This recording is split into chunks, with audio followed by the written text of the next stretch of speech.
For the record, my name is Enrique Pepin, District 5 City Councilor, and I am the Chair of the Boston City Council Committee on City Services and Innovation Technology. Today is September 11th, 2025. The exact time is 2:03 p.m. This hearing is being recorded. It is also being live streamed at boston.gov/city-council-tv and broadcast on Xfinity Channel 8, RCN Channel 82, Files Channel 964.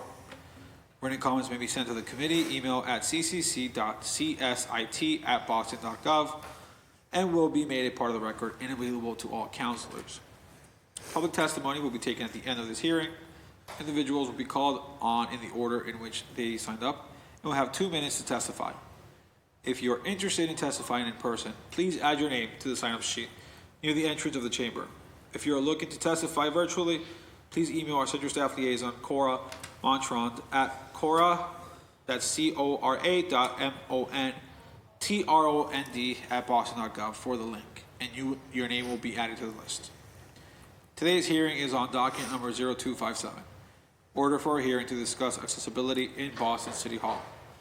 This matter was sponsored by Councilor Ed Flynn and was referred to the committee on June 15th, 2025. Today, I am joined by my colleagues in order of arrival. Councilor Ed Flynn, who is the sponsor. We also have a letter of absence from our Council President, Ruthie Louis-Jean. And at this time, what I would do is allow for opening remarks from my council colleague, and I'll do one and then we'll go to the panel. Thank you, Mr. Chair, and thank you for holding this important hearing. Thank you to the administration team that is here for being here, but more importantly for the important work you are doing in not only in the building but across the city. Especially to Commissioner McCosh, who I've known and worked with for many years, and respect the incredible work that you do on ensuring spaces are available and accessible for persons with disability, and as well as Eamon for the work you have done also. I want to say thank you to the administration. As I have said many times, the Americans with Disability Act is arguably one of the most important pieces of federal legislation. I filed this hearing order because it is critical that we make accessibility a top priority for all of us in our city, including our seniors and persons with disabilities. We know that over the years, Boston City Hall has made improvements to ensure compliance with the Americans with Disability Act, improve accessibility for persons with disabilities. Some of these examples include a new accessible entrance on the second floor, a sloping promenade in the City Hall Plaza, renovated in 2022, began under the leadership of Mayor Walsh through Mayor Janey's time, completed under Mayor Wu. Also want to recognize Councilor Wu for making this room accessible when she was a city council. However, there is more work to be done to improve accessibility inside the building. Aging infrastructure continues to limit accessibility in certain areas, such as the broken escalators connecting the second and third floor, as well as the half floor between the second and third floor in City Hall, labeled the third floor on the north elevator. I was talking to Eamon about this earlier. As we all know, the elevators have been out for a while. Residents and neighbors tell me it may be difficult and often confusing for them sometimes to navigate City Hall when they are trying to obtain city services, especially when they have to reach multiple departments. They may come in from City Hall Plaza or Congress Street. It's no one's fault. This was designed, in my opinion, poorly. The interior was designed poorly. Again, it's no one's fault. It's about working together to try to improve accessibility issues. The south elevator to go to pay for a ticket or get a birth certificate on the second floor, or visiting, as we discussed earlier, assessing on the third floor. But with the escalators down, they have to take the stairs to navigate their way to find the north elevator to get to the tax collection division or taxpayer assistance center. And that kind of half floor between the mezzanine area on the third floor and second floor. So what I said is very confusing. I realize that. And we've worked here for a long period of time, but we still have to explain this to our constituents and the public. Last November, I reached out to Commissioner Shelton, who mentioned that the existing elevators have been fully decommissioned as they are beyond repair. And especially when I was a city councilor, Commissioner, you and I worked on many issues impacting the building itself. So I want to say thank you to Commissioner Shelton. I also highlighted the safety, which was a major issue for me, the safety for the public, the accessibility for the public on the third floor going up where the press conferences sometimes are held, or going up the steep brick staircase. I know there's a lift on the side where the major elevators are, kind of going up the side of the staircase.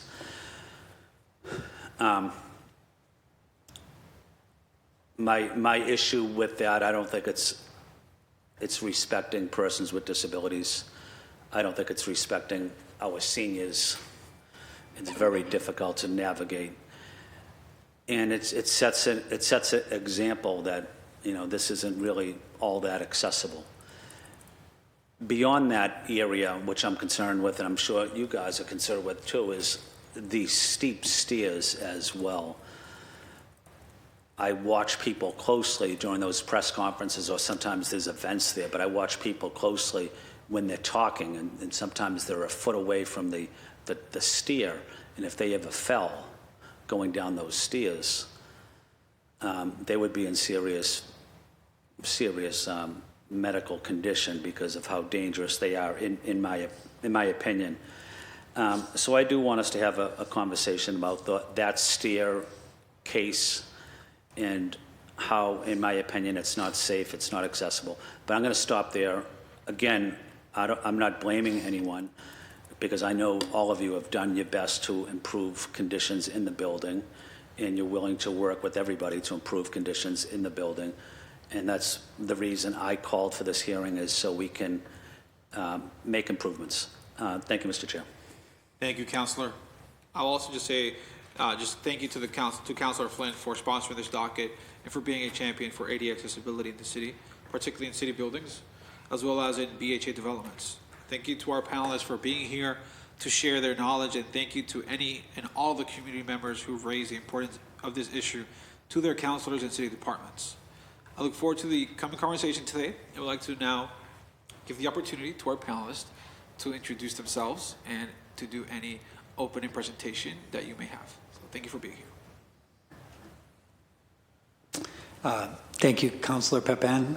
Councilor Flynn, my name is Eamon Shelton. I'm the Commissioner of Property Management. In that role, I have the honor and privilege to have care and custody of City Hall.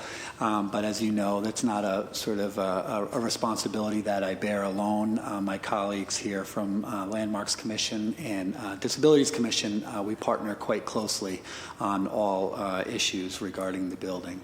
Also, not in attendance today, but the Public Facilities Department, responsible for vertical construction throughout the city, is an integral partner in this relationship. I would like to, I'm always happy to have a conversation about City Hall. As you probably know, the building was landmarked or designated as a landmark just this year. And so while that does bring, I think, new potential challenges in terms of our ability to change things, it's actually brings opportunity. It's a building that's celebrated. I think it ensures that we're going to continue to improve this building and make it accessible, useful, and active for all workers and residents. So I welcome the conversation. I really look forward to this hearing. So with that, I'm going to turn over, if you don't mind advancing the slide, to Commissioner McCosh, just to talk through some of the projects we have recently completed together. Thank you, Commissioner Shelton, and thank you, Councillor Pepin and Councillor Flynn, for having us here today for this very important conversation. I just want to kick off my testimony by saying that I totally can identify with what Councillor Flynn said. It's nobody's fault that the building is the way it is, but it does present a number of challenges, and they're built-in challenges, no pun intended. The building was built in the 1960s, just before accessibility regulations were codified, so it was not accessible from the start. And because it's built out of solid concrete, it makes it very difficult to improve things architecturally. But we have done a lot. I listed out a few projects that we've worked on collaboratively. And I just like to always say that the Disabilities Commission, we don't consider ourselves the ADA police. We consider ourselves a collaborative department to help other departments ensure not only access but inclusion of people with disabilities, which goes beyond accessibility. It really talks about making people with disabilities feel welcome. Some things like the mezzanine lift that Councilor Flynn mentioned, it's not ideal when you have a bunch of people with disabilities trying to go to a space. So if you have 5 people in wheelchairs trying to get to the mezzanine, it's difficult when you only have 1 lift. So things like that we're working on. The 4-stop elevator project we're really excited about. Other things that we've collaborated on include the City Council chamber, like Councilor Flynn mentioned. This used to have a lowered floor, and to testify you would have to walk downstairs. That was really inaccessible and unacceptable in 2020 when we started working on it. So, or even before that, it was a long time ago. We've also collaborated on the mezzanine lift, like we mentioned, City Hall Plaza renovations, which are incredibly accessible now thanks to all the work of Eamon's team and public facilities.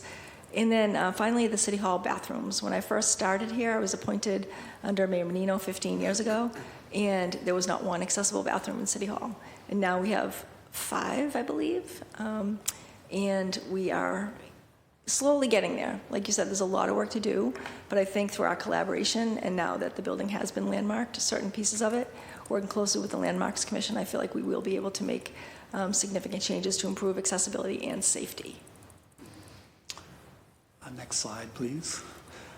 So I wanted to very briefly, we were hoping to use the majority of the time today for our conversation, but I wanted to just highlight a couple of the upcoming projects. And I think the good news here is that the city and the mayor have a lot of investment, and also thanks to you all in terms of approval of the capital budget. There's a lot of investment in this building and in accessibility in particular. So the first project I wanted to highlight is the 4-stop elevator project. This is a project that's in design. It's about an $8 million project, and we expect to start construction in calendar year 2026. So what you're looking there at is the rendering in the middle. Registry would be behind you. You would be on the second floor looking up towards the track area, Councilor, that you referenced earlier. And so that rendering, what you're seeing is a stairwell with a railing on it. That's going to replace the escalators. And so in addition to converting the escalators to stairs, we're also installing a brand new 4-stop elevator. And what you see on the renderings on the outside is the entrance to the elevator on 2 different floors. And so that elevator is going to bring full accessibility to the 4th floor mezzanine area, the courtyard outside, which is currently accessed through the lift that Commissioner McCosh referenced earlier. So that's an area that's never been fully accessible, and so this project will bring full accessibility to that. We work closely with Landmarks and others on sort of approvals for this design, in particular because the escalators, just replacing the escalators is not an option.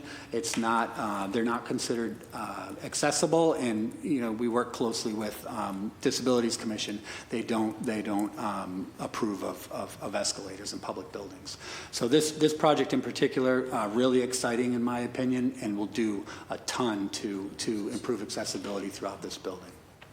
I'll move on, and then we can ask, if that's okay, but you can ask questions at the end.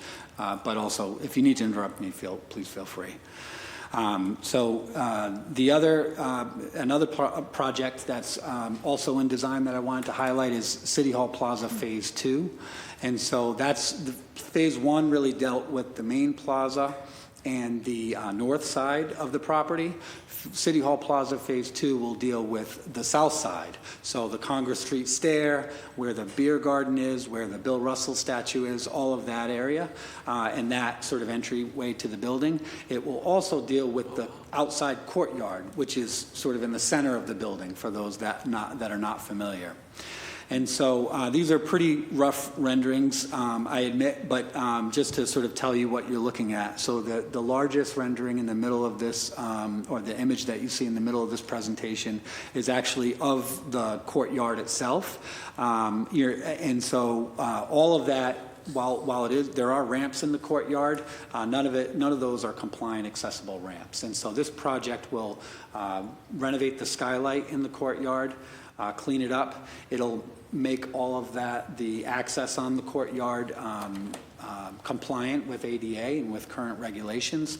It will also increase the size of the mezzanine. So I know we're using a lot of different terminology, but the floor that we talked about where press conferences are held, so that window will be pushed out and there will be more room on the top of the mezzanine as a result of this project.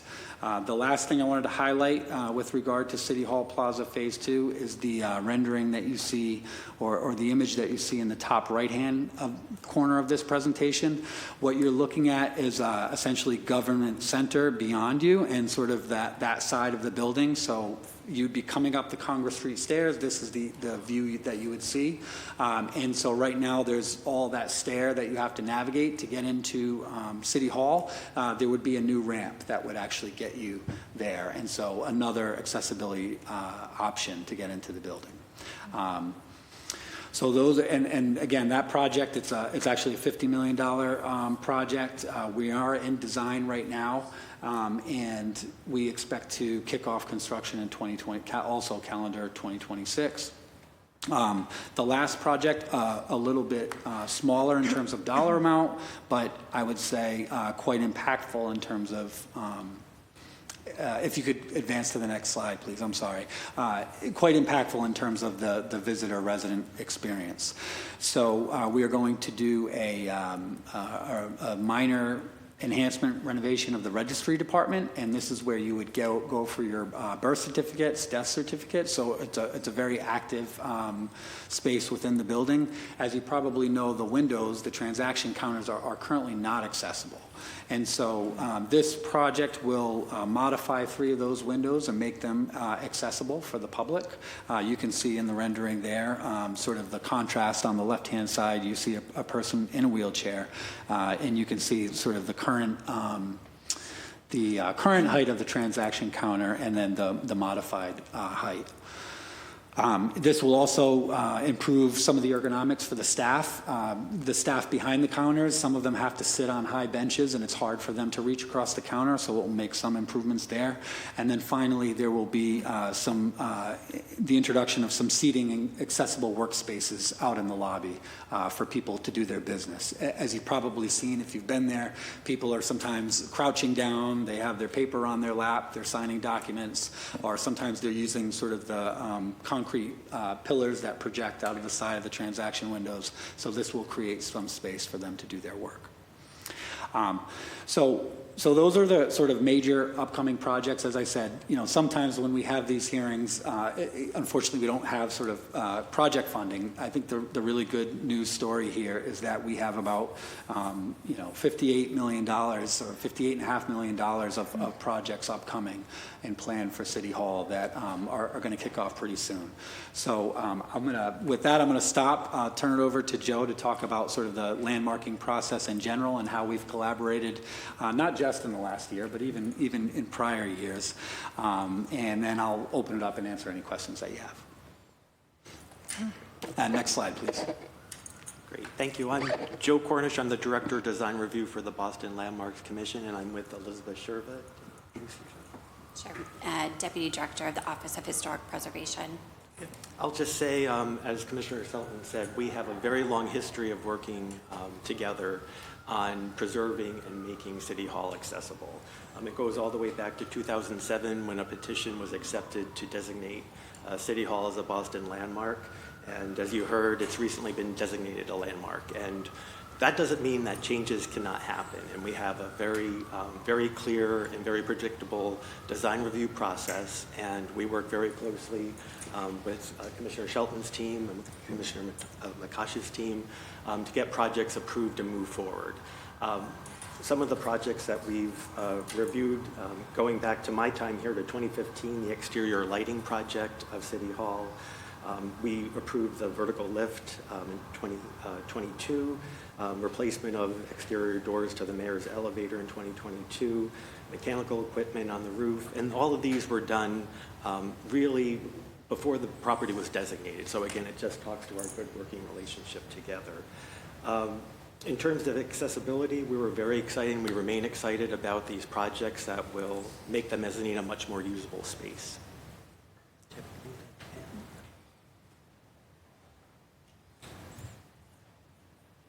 So yeah, thank you again for holding this important conversation. Councilor Weber, very nice to see you, and we're happy to answer any questions that you have. Thank you. Thank you for that. Quick question for you. Do you want him to go with this panel? Yeah.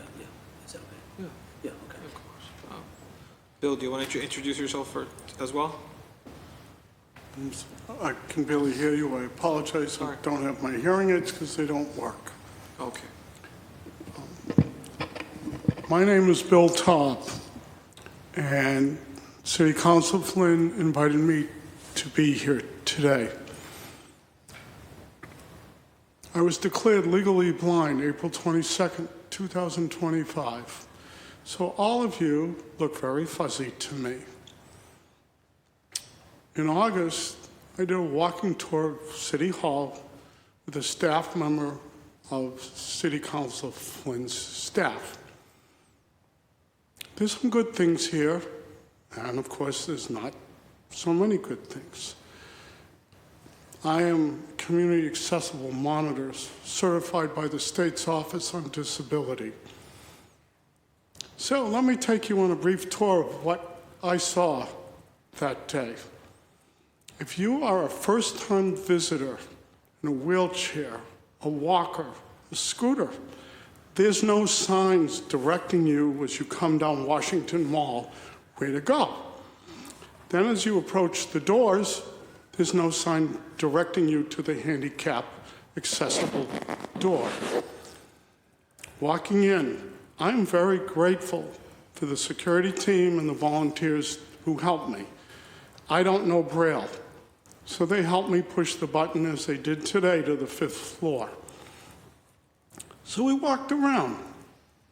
Lots of digital signage, except if you're visually impaired and one of the fastest growing populations in the city over 65, you might not be able to read those signs, and they move quickly, scrolling left to right. Outside this door, there are signs, black and white. The fonts are too small. I know they're black and it's white, great contrast. In the notice for public hearing, it talked about the escalators. I can't address them because I did not know that problem till I walked through City Hall. So, the stairs, bad contrast, no yellow stripes. I have to walk down those stairs very gingerly.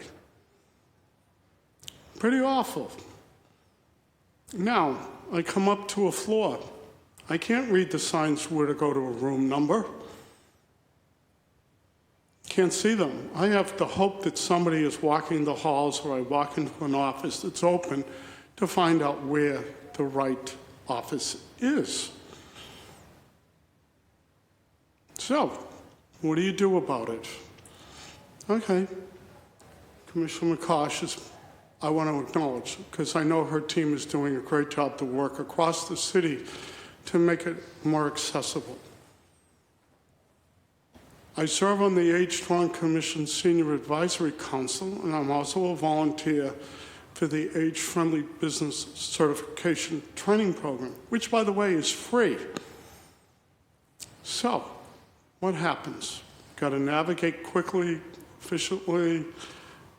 I need a lot of help going through this building. I discovered there's a secret on the 8th floor. I've been going to the 8th floor for over 5 years.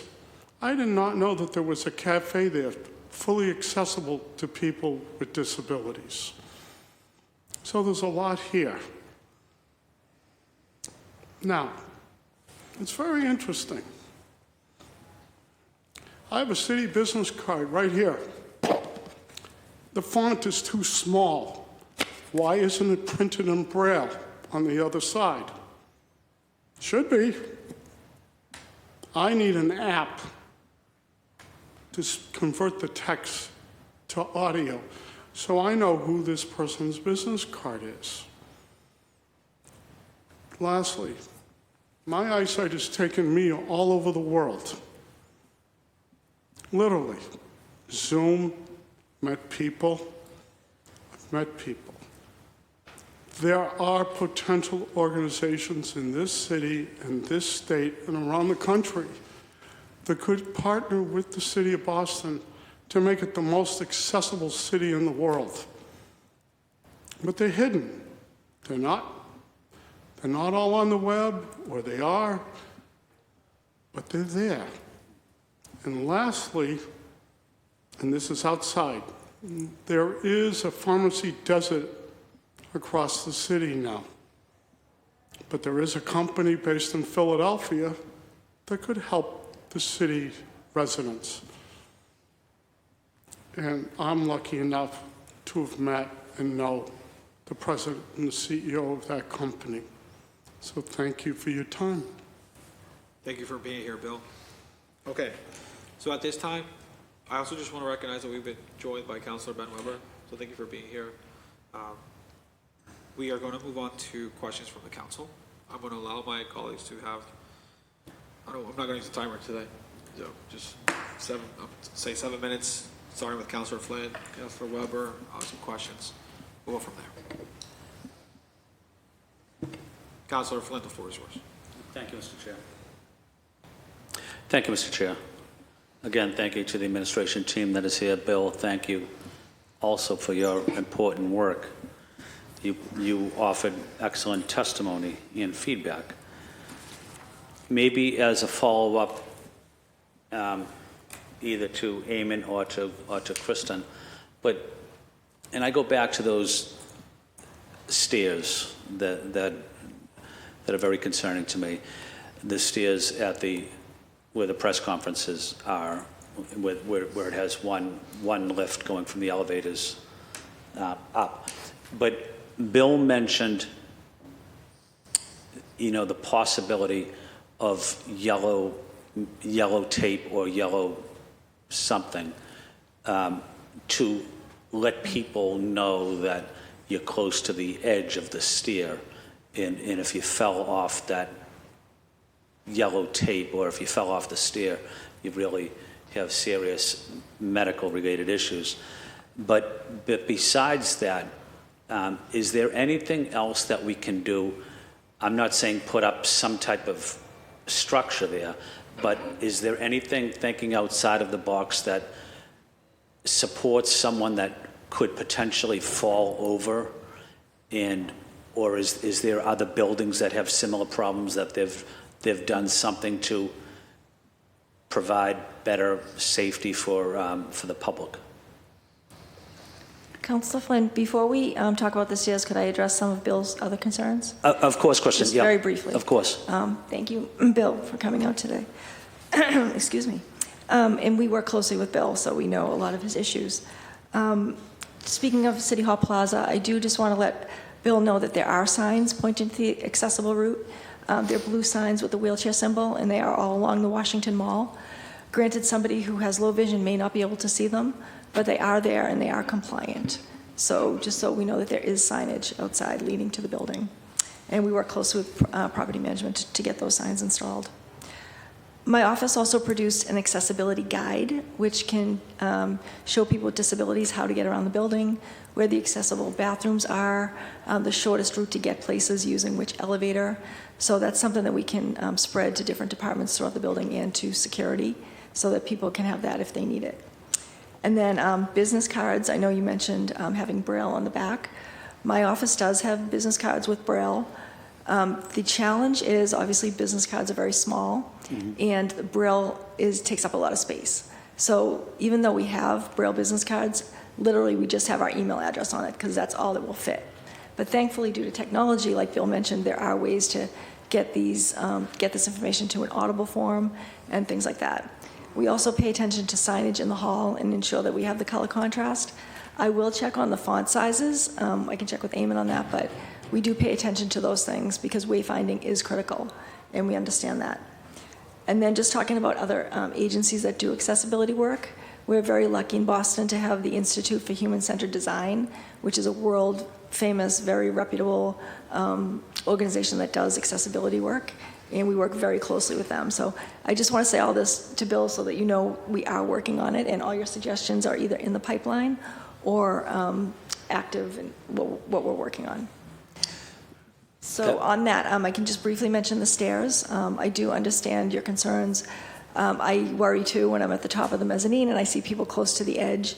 So I do think some sort of visual cue for the stairs would be helpful. I don't know if anyone remembers about, over 5 years ago when we had the Stairs of Fabulousness. I loved that. It was an art installation that had different colored duct tape along the stair edges just to make it visible and fun. I know that the area is landmarked now, so that might not be possible, but definitely some sort of reflective tape, even if it's not yellow, if it just has like some shiny contrast or some contrast, I think could be a good short-term fix. And I wouldn't want to comment on landmarks, what's allowed, or on Eamon's like design team issues, but I do agree that that would certainly be helpful. Thank you, Kristen. And maybe just to follow up on Bill's comment, would it be okay, maybe sometime over the next week or the next couple weeks, Bill, if we do another walkthrough around the building, and maybe someone, Kristen, from your team could also join us as well? Is that something you both would be up for? Yep, we'd be happy to. Okay. Thank you, Kristen. Thank you, Bill. So, Eamon, and I know Kristen mentioned it about the possibility of tape or what, but is there anything else that could be done as it relates to any type of improvement to the stairs where the press conferences are? Sure. Thank you for that question, Counselor. I would like to, I think we can do better than the tape. I think tape is a temporary solution, but as you know, it gets sort of raggedy. It sometimes comes up and creates sort of new challenges. And so what I'd like to do is we work with several different designers. We have house doctor contracts within property management. I think we can do a little bit better, and so what I'd like to do is just take a look at it and see what we can come up with. There may be some, we were actually talking about this before the hearing started, there may be some options, not to put a full barrier because that would also create other challenges, but to create some visual cues and sort of installing pieces of furniture and things to let people know that the stairs are about to start, and so they don't inadvertently fall down.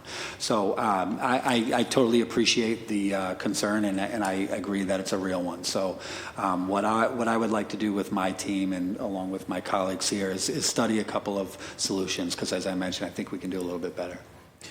Okay, Eamon, on that same subject, the railings where the stairs are. Yeah. It's kind of like in an awkward place where it's kind of like in the center, almost like a diamond. When I walk down those stairs, I walk holding the railing. Yeah. Because I am concerned about falling. But the railings themselves are not very user-friendly.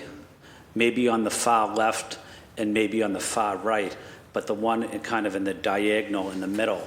What do you think about possibly adding railings to guide people or to make it a little safer? Yeah, I mean, I think we can look at all of it sort of holistically at the same time. I mean, it's not one of the the three projects that I listed earlier are the active projects right now, so there's not a full project to fully sort of renovate that space. But I think what I'd like to do is start a study just so we can look at all of the issues. The railings themselves are existing non-conforming. They're not accessible railings today. And I will say, I don't want to, with my colleagues here from landmarks and the historic department, I don't want to sort of pass this off, but it is the I would say the of highest importance in terms of the hierarchy of important spaces that are designated as confirmed by the conservation management plan. So it's something that it does have to be done sort of delicately. And so what we'd like to do is something that will be permanent and long-standing and not change the character of the space. So I'm happy to take that on. Okay. So the stairs themselves, when you're walking down the stairs, but are those stairs in compliance with guidelines? They do seem very steep, and they do seem very. I don't know if they have enough. You know, it's probably less than 12 inches for the particular stair. I don't know if there's a rule that a stair has to be so many inches. Or not? Do you know that? I don't know the answer to that particular question. As far as I've not heard that the stairs are sort of themselves in terms of the risers are non-compliant, but I will say that the railings are not compliant with today's standards, and also the contrast, and I think that's some of what you've experienced or others have described. I think the contrast is what trips people up, today. Okay. Okay, and I do want to be respectful to my colleagues. Maybe I'll ask one more question. Sure. And then I'll give my colleagues an opportunity. But if you're a city employee and you want to visit, if you want to go out to the corridor, not where the press conference area is, but outside, where you see people having lunch. So you would take the elevator system up from the mezzanine at the bottom at Center Plaza, and you would take it to where the press conference, where the podium is, and then you'd go out that side, you'd go out that door. Is that the only way to get out there? So yeah, today there were two ways. You would either have to enter the third floor lobby, either from outside or from the north elevators, and then you would have to take, if you were a person with disabilities, then you would have to take the lift up. So that would be one way you would get there. Yeah. The other way would be outside from the plaza. You would actually just go up towards the third floor entrance, and you could go up the ramp around the building. For security reasons, more than others, we have that. We tend to have that blocked off, and so the primary way to get to that space would be from inside the building. Okay. But just to add, with the project that I described, the project we're calling the four-stop elevator project, that will allow you to take a brand-new elevator that will bring you up to that level. Okay. So it'll be a significant improvement. That's the one you were talking about in your introduction. That's okay. right. Because that's a major concern for me is, and I've been coming to this building 40-something years, 45 years maybe, and I love the building. And before redistricting, I represented this area as well. But I'm glad you're doing that. But right now, if you're a city employee that wants to go into that corridor for lunch with your colleagues, and almost and you're a person with disabilities, you might be in a wheelchair, but it really precludes you from going there. It's just too challenging to get there by the lift, and then to. So tell me about the lift. How does, or Kristen or Eamon, tell me about the lift when someone wants to use the lift. Tell me physically how that operates in terms of what what permission you need. Do you need permission? Do you need a key? Do you need a card? Do you need a city person that coordinates it? Can you give me just a little bit of the logistics on that? Yeah, I can jump in. Okay. So I can just say prior to the vertical lift that we have installed now, we used to have an incline lift, Yeah. which actually went up the railing, Yeah. along the railing. And I used to take that to get to the mezzanine, and that was really uncomfortable. You feel like you're a spectacle on display. Right. You needed city staff to operate it, and it was very slow. And then you get up to the top, and sometimes a podium is set up there or something, so you couldn't easily get off. So my office worked closely with property management and with landmarks to get approval for the vertical lift, which is not ideal, certainly, but it's much better than the incline lift.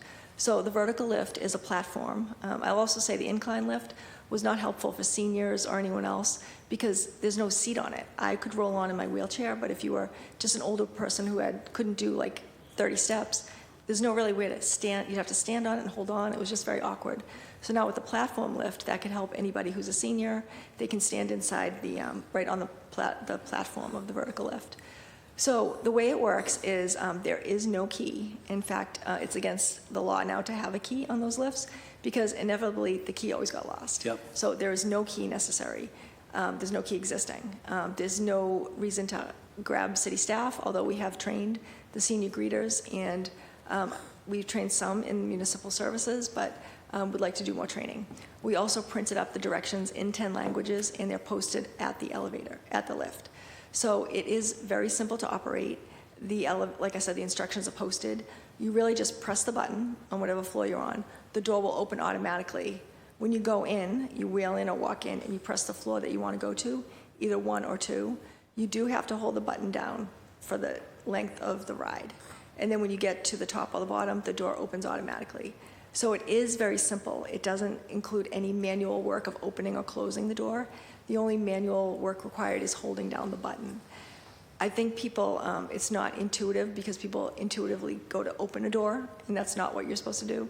So I think and that's one of the reasons why lifts aren't preferred, because it's not like an elevator where you just press a button and that does all the work. You do have to know not to open the door. So again, we've done training, we have directions posted. We can probably do more training and get the word out more, but yeah, it is no key, no staff. It's open to the public whenever the building is open. But for someone, well, thank you, Kristen. But for someone in a wheelchair that might not be able to hold the button, what are the options for that person so that person could enjoy the space also? Yeah, and that's actually my situation. It's difficult for me to hold the button down. Yeah. So the lift does hold 2 people, 1 person in a wheelchair and 1 ambulatory person. 2 wheelchairs couldn't fit on the lift, but I usually bring a colleague with me or security to just hold the button while I take the ride. And if someone comes in on their own and they don't have anybody with them, like I said, we've trained the senior greeters, we've trained municipal services, so they could always ask for assistance from city staff. Thank you, Kristen. And I believe we also have our phone number posted on the lift for questions. I will double check on that, and if we don't, I will make sure that that's posted prominently. Thank you. Mr. Chair, I have no further questions right now. Thank you, Councillor. I want to acknowledge that we've enjoyed my Councillor Sharon Durkin, so thank you for being here. We are in our Q&A session. Councillor Weber, the floor is yours. Thank you very much, Chair, and just for sharing Councillor Durkin's information. We're going on for unlimited amount of time, but I'll keep it short. Thank you to the Chair, and thanks for calling this hearing. Bill Taub, it's nice to see you. Nice to see you. Yeah, and to everyone else on the panel, I guess. Just for the Office of Historic Preservation, can you just explain briefly? I think have we landmarked this building, and then I guess this is an issue that you face all over the city when we're dealing with accessibility questions. How landmarking, and obviously we need to modernize buildings and make sure they're accessible. How do you handle that in your office?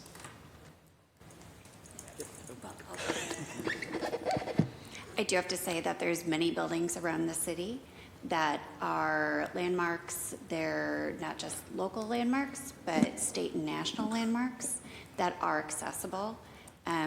We have incredible designers and architects in our city who are very thoughtful on how to implement accessibility in historic buildings.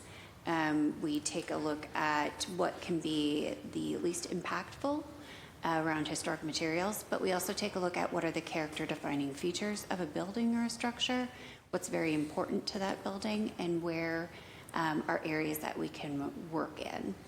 As far as coming to the commission with a project, we had a slide up earlier that shows the process for that. But we've worked with many constituents in historic districts also to make their properties ADA accessible. I'll just add, it's always a case-by-case basis, so there's no one option that works for every property, and we work with property owners really to explore all options to find the best option. But I just speaking for this building, like, would you ever be in a position where you'd say, no, we're not going to, we can't touch this space and make it accessible because of the landmark? I mean, I just don't know how it works when you're looking at it. But so it doesn't cement the building and it can't be touched ever, but you're involved in these discussions at that point. Yeah, we work early on in the process. So, when this walkthrough is going to take place, we'll certainly want to be there with our staff. And just before a lot of time and money is spent on one particular design for a project, we want to explore all options. And again, just to make sure that the option is going to have the least impact on the resource.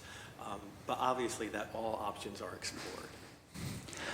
Okay, and then Commissioner Shelton, maybe you said this, but just a timeline on the sort of the removing of the escalator and installing the elevator. Yeah, so we're in design right now. We expect to start that project, start construction in 2026. As you know, there is some time often for sort of bidding, advertising. Next year we expect to start construction. There are a lot of, I'm sorry. Is that for both the elevator and the escalator removal? As well as the registry project. Okay. They actually all interact with each other, each of those three projects, and so it also makes sense for us to try to coordinate them to the extent possible. Councilor Webb, if I may, I just also wanted to add to my colleagues' comments about the landmarking process. The commission uses the study report as their sort of criteria to determine what will be allowed or not, and so we collaborated really closely actually on that report itself and with Commissioner McCosh as well to make sure that we had really strong language that would memorialize the projects contemplated in the master plan as well as accessibility in general. And so I think even in terms of future generations that are using that report as their criteria, I'm hopeful that they understand that accessibility is front and center. Can I add I was going to go to you next, actually, Commissioner. So yeah, if you want to address that and just, if any general feedback about this sort of interaction between making spaces accessible and our historical, character and landmarking, how you have seen that, from what you think of it from your, perspective. Yeah, I think this is a key place where my department comes into play to really, bridge the landmarked features and the architectural access. An example I'll give is the mezzanine lift. So Landmarks was all in favor of having a lift. They understood the importance of accessibility, but they gave us input on colors, they wanted a bronze instead of a certain color that the lift may have come in. So they gave us input on that just to have a minimum impact on, and make it match the features of the building. And sometimes when things are modern, you can't really make them look old. So they also support the contrast of putting the old with the new. So it was minimal input pretty much from Landmarks, but just to keep it within the color scheme and the materials, certain materials for the railings and things like that we had to replace. So that was very successful collaboration. And then other things we've talked about are brick on City Hall Plaza. The original plaza was constructed in what they call Old City Hall brick, which is the rough-hewn bricks that you see like in buildings are made out of. But nowadays they have what is called pavers.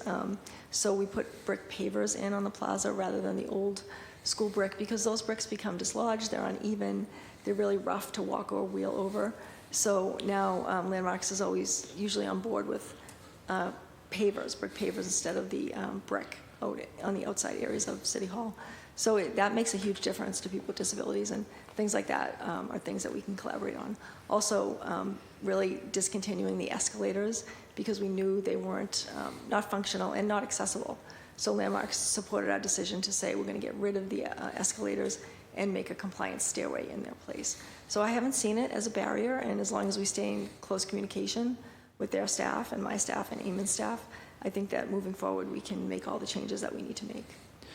Okay, and then just one last question, since everyone's a commissioner, Commissioner Bill Taub, honorary Commissioner Taub, we've spoken about, libraries getting, bigger screens and screens that allow, for people who are visually impaired to be able to see. I guess, do you see any issue around that at City Hall with being able to access that stuff? Also, if you just want to talk about how that's going in terms of getting those screens in at our libraries. Bill, if you have any thoughts about that. I personally, I know that Commissioner McCosh is working with one of the oldest libraries, starting right at the outlets. I'm very lucky. I received services from Massability in partnership with Easter Seals of Massachusetts. So I have what I think every library should have, and I'll take a couple minutes to describe it. My keyboard is yellow. The keys are built in. However, you can buy yellow stickers on Amazon to do that. I'm very lucky. I got a 27-inch monitor. I can still sort of see some of it, depends on what time of day. I use a screen reader. Chris McCosh is well aware. There are different ones. I have been given an iPad Pro through this program. I have received recently a brand new Canon LaserJet printer. 2 desk lamps, they're broken, I gotta replace them. So what does it look like? I look like little NASA. That's what I have, and every library should have the same. Currently, and I haven't looked at the website recently, the Boston Public Library says it has 1 computer for somebody who's blind and visually impaired, like me. It's at the Central Library.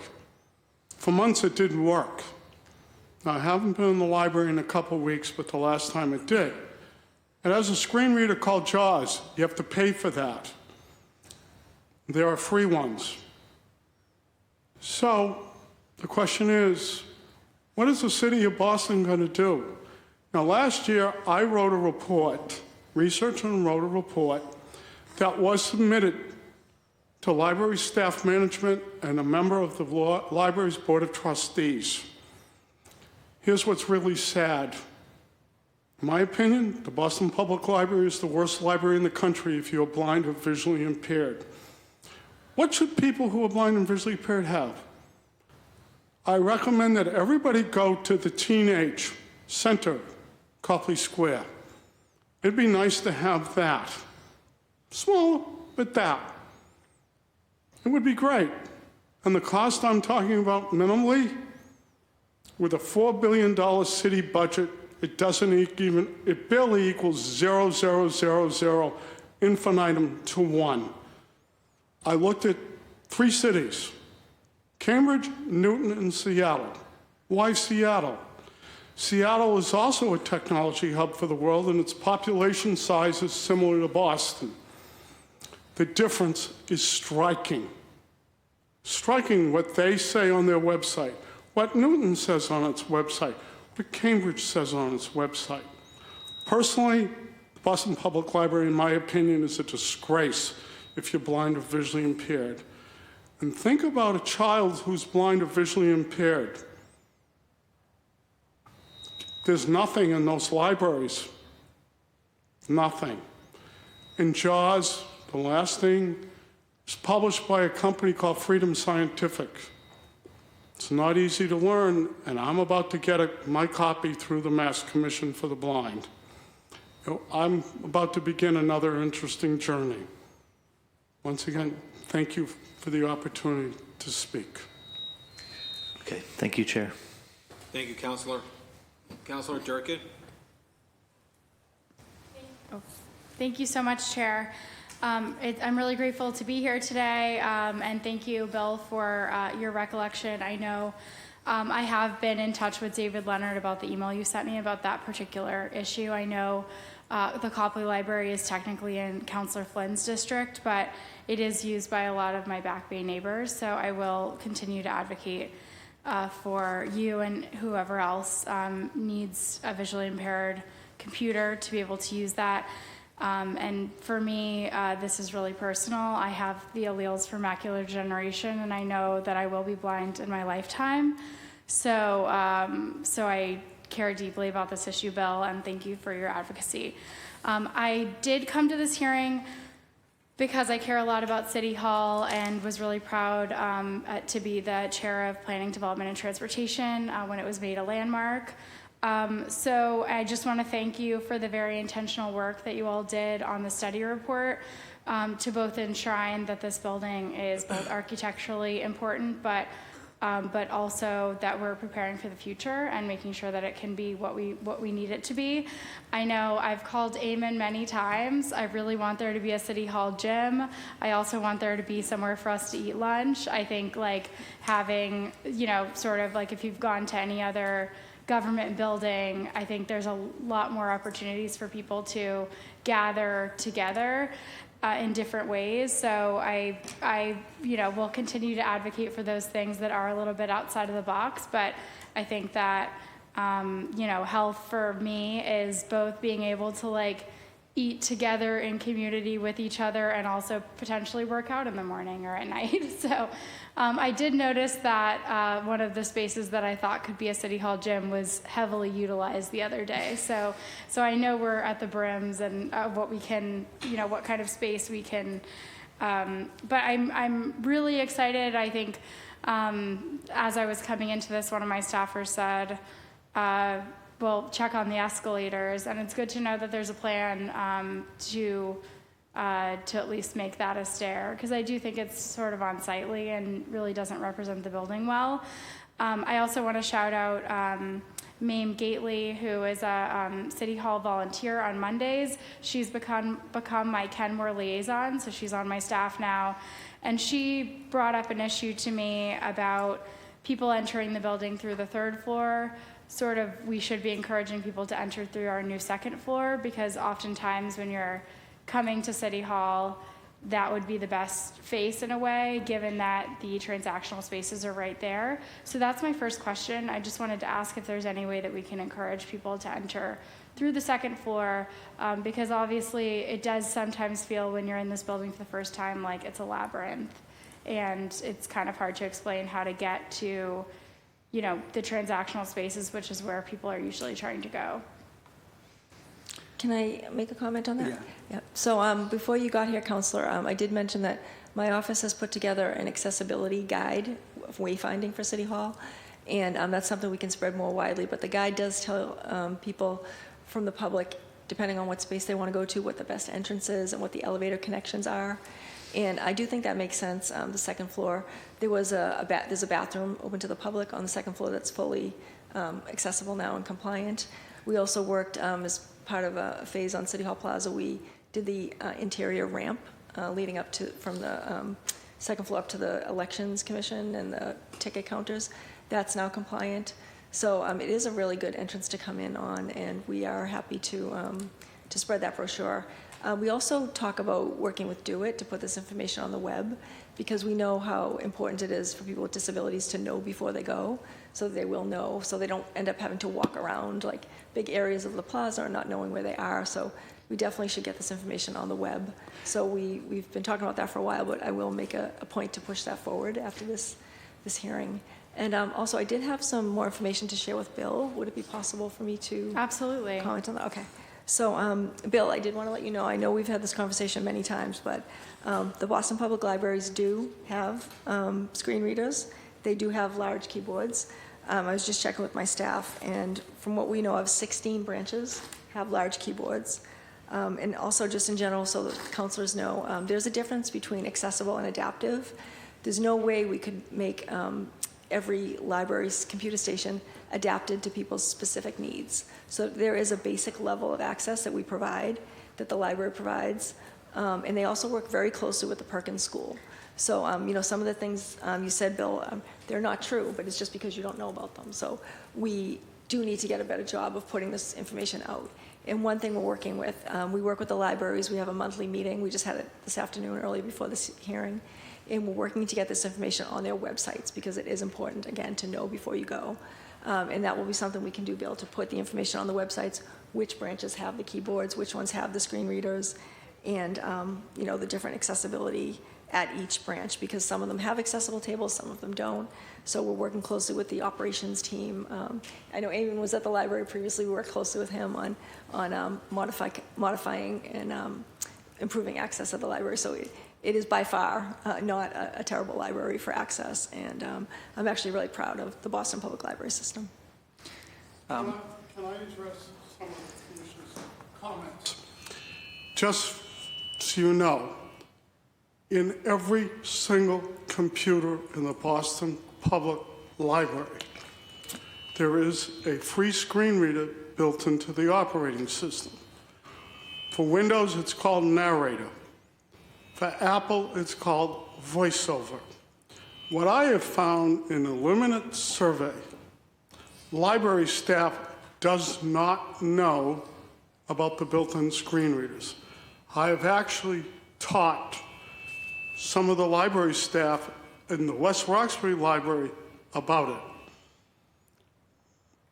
it. The way I look at it is, and Commissioner McCosh just addressed it, staff does not know what's already built in to the systems. They have to be taught. Now, there is an issue. The screen readers are not perfect, so they're not going to be able to read. What it does is it converts text to audio. Now, Google has a free screen reader. It's called Read Aloud. It works with the Google Chrome browser. But there's an issue. Library staff cannot download that extension for good reason. Security, safety, that has to go to IT.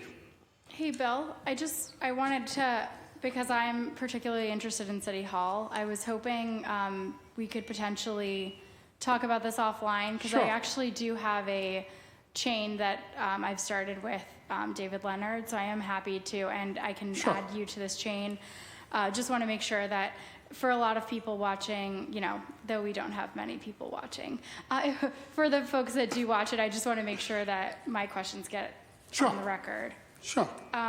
Thank you. Thank you so much, Bill. I wanted to talk a little bit about Rethink City Hall. I know there's a couple of projects that are planned that you guys have gone over.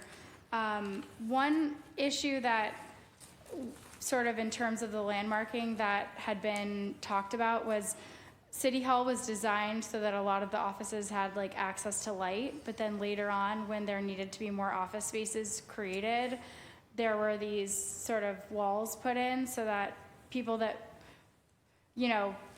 obviously you have to fit a lot of people into City Hall and we have limited space, but there are walls up that sort of preclude some people from getting access to any light.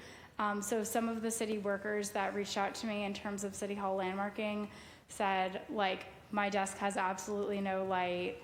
I would prefer to work at another another building in, the City Hall, or another building that the city owns. I'm just curious, are there any changes, in line with the architectural design of the original building, if there are any changes made to just make, certain offices brighter and sort of more hospitable to work, especially mental health for city workers was my maiden speech, and, access to light and green space and the plaza and like all of those things are really important to for people to sort of have a good quality of life while working from 9 to 5 in this building. Thank you, Councilor Durkin, for that question. Yeah, so I can respond. Through the Rethink City Hall master plan, which was done in 2017, we also developed sort of office renovation standards.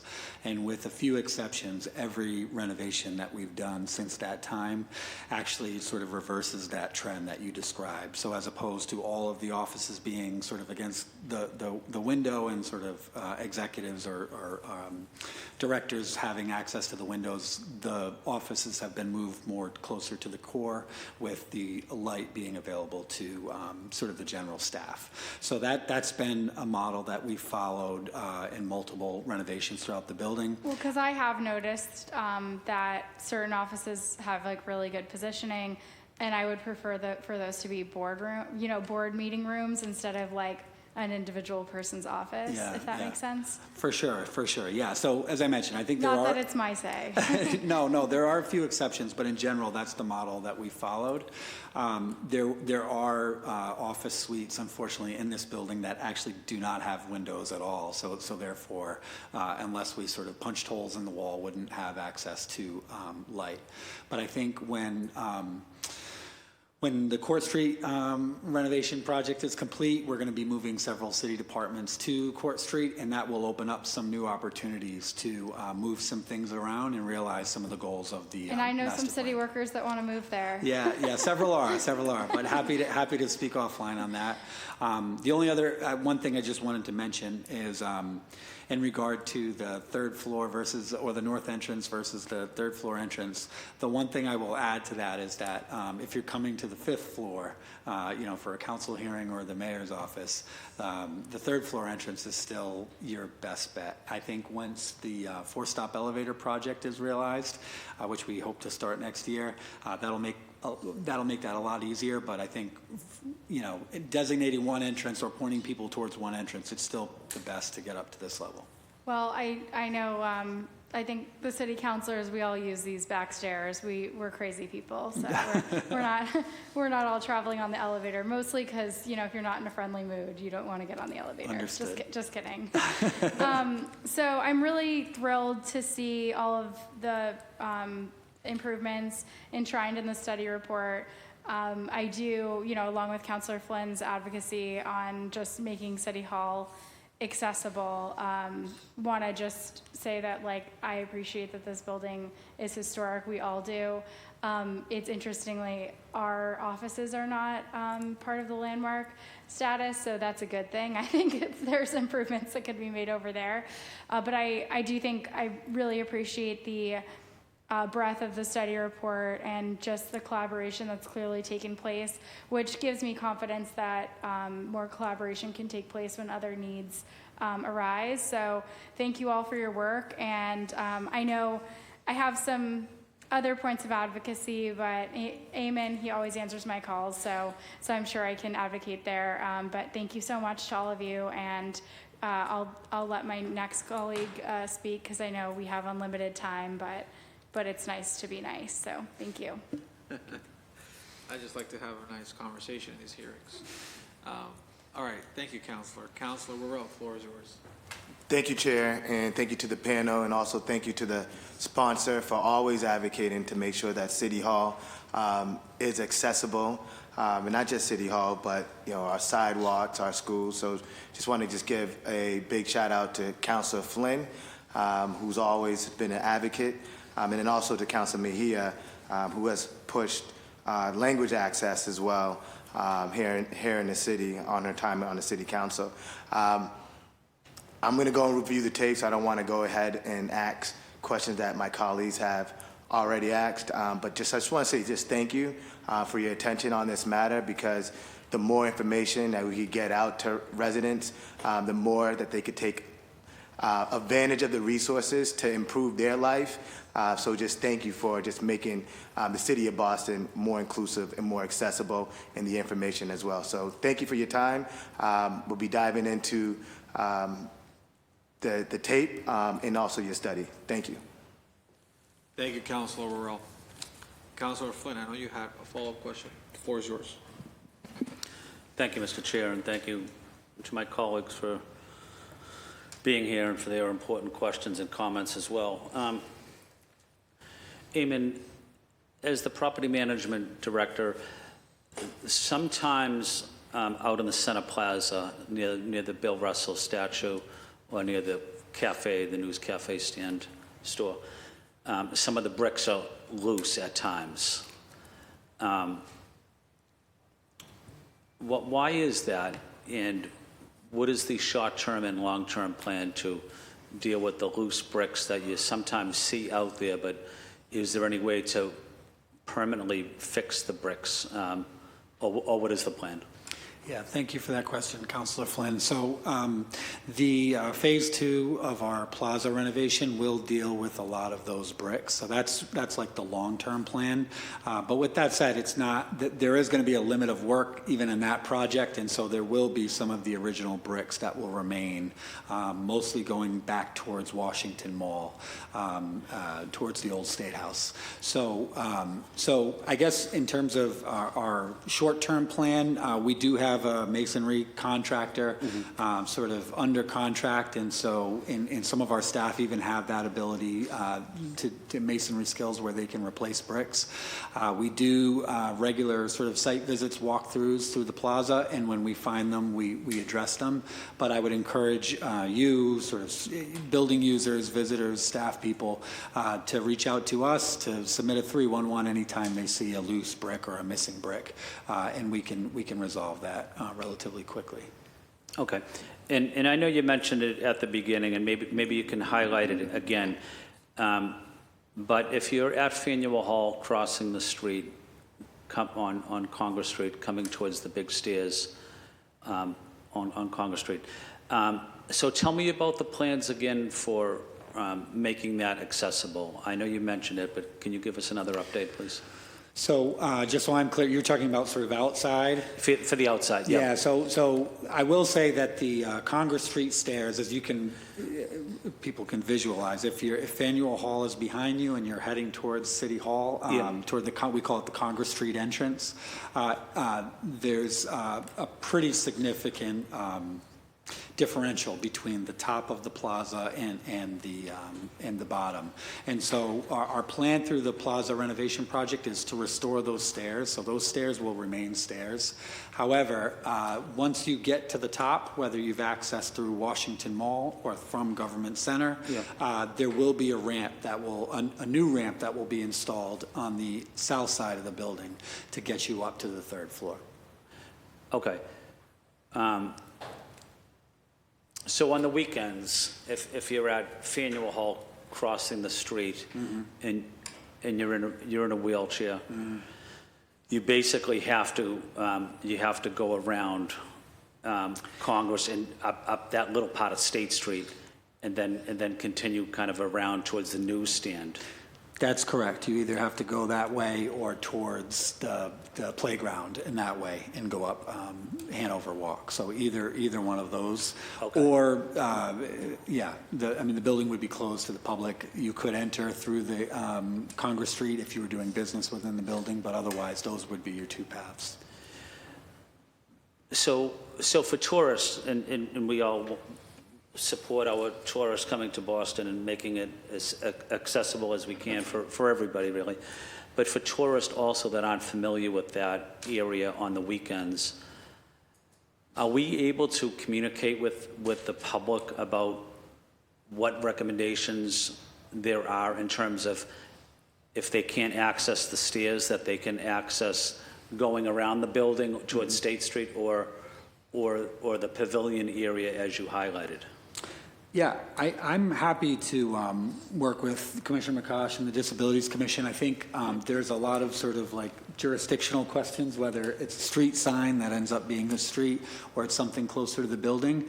But I can take that on. I mean, I think we did that. We collaborated together for a similar challenge on the plaza itself, really highlighting to people what the accessible path was, so you don't sort of go too far away and then not know where to go. So I'm happy to take that on. I think we could come up with some interesting solutions to that problem. And there is a sign on Congress Street when you come from Faneuil Hall. It says accessible route. It has a wheelchair and an arrow. Okay. It just points to the right. So whether that's the Congress Street entrance or the ramp by the new Civic Pavilion, it doesn't say specifically, but there is an arrow. So we could definitely work on better wayfinding.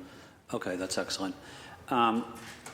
So is there any other parts of the building or outside of the building, but let's focus on inside the building. Are there any parts of the building that are not accessible or that we haven't talked about, or potentially a violation of ADA? Is there anything that you've noticed over the years?